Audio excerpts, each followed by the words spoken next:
দিনের জন্য উল কাপড়ের 3 মিটার কাপড় দিয়ে আমি একটা ঘরে নাইটি তৈরি করেছি।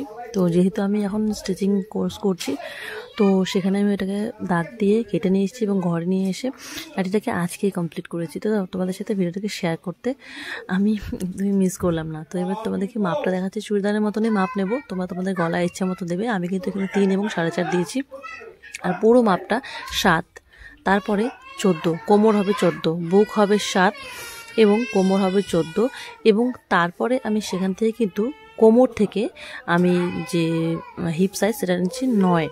ঠিক আছে, এবারে তোমাদের যা বুকের সাইজ, আমার কিন্তু 32, তো 32-এ 9 হয়, আমি কিন্তু 10 দিয়েছি। ঠিক আছে, 10 দিয়ে 2 ইঞ্চি বেশি রেখেছি সেলাইয়ের জন্য। তো তোমরা কিন্তু 2 ইঞ্চি অবশ্যই বেশি রাখবে সেলাইয়ের জন্য। নাইটি যেহেতু একটু ঢোলা হয় তাই আমি 1 ইঞ্চি করে বেশি নিয়েছি, যেহেতু 4 ভাঁজ সেহেতু 4 ইঞ্চি বেশি হচ্ছে।